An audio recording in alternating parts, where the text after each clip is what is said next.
welcome back. All right, let's go deeper.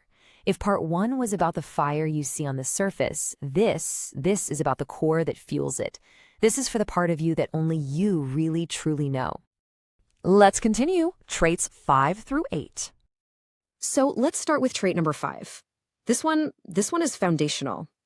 It's not something you learned in a book or were taught in a class. It's a truth you were born knowing. We're calling it You Know the Secret. And that's because you instinctively get this fundamental paradox of life that, honestly, most people spend their entire lives running from. Okay, so look at this. The common belief is that hiding, playing it safe, that's what protects you.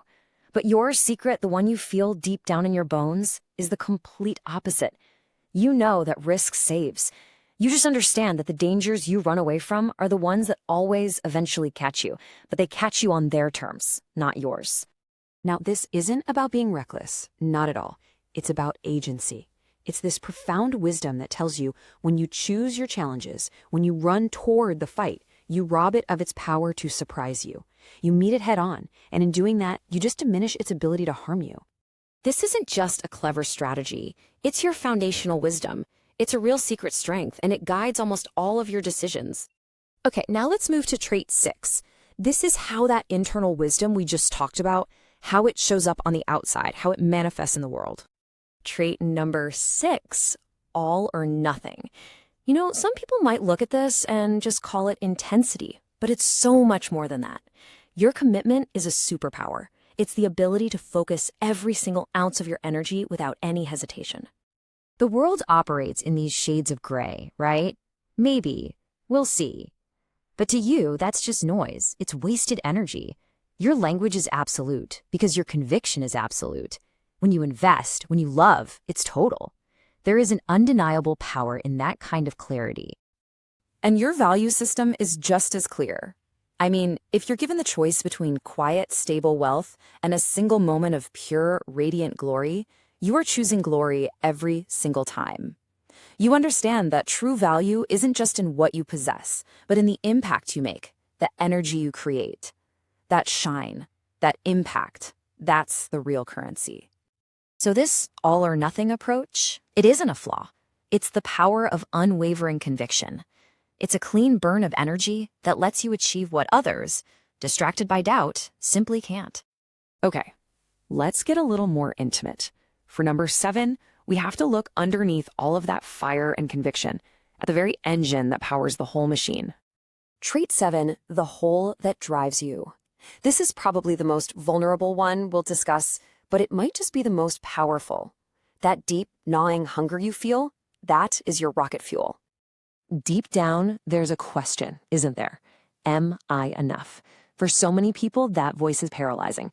But for you, it's a catalyst. You run from that voice so fast and so hard that you end up outrunning everyone else. It's like this alchemy that you perform.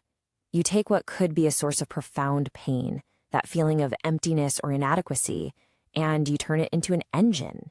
It's a powerful, and sometimes painful transformation. You turn a core fear into an unstoppable source of fuel. It's not pretty. It's not neat or clean, but it works. And there's a quiet pride in knowing you can take the hardest parts of your inner world and build something absolutely incredible from them. And that brings us to our final trait for today, number 8. This is the result of everything we've just talked about. It's the reward. It's what you become after a lifetime of running toward risk and using your fear as fuel. Number 8, courage collector. And this isn't something you're born with. Oh no, this is something you earn. Every single fear you faced, every challenge you survived, it wasn't just an event. It was an acquisition. The process is simple, but it is not easy. You survive a fear, but you don't just move on. You collect it. You hold it like a metal. And over time, those metals link together to build your armor. While others subtract experiences to feel safe, you add them to become strong. The outcome of this is just profound. The more you go through, the more you willingly face, the less anything in the world can truly touch you. You build a resilience that is almost unbreakable. So what others might look at and see as scars, you understand are fortifications. Your past battles and all those fears you survived are not your trauma. They are now your shield. 8 traits down, 4 more to go. Part 3 brings the final secrets.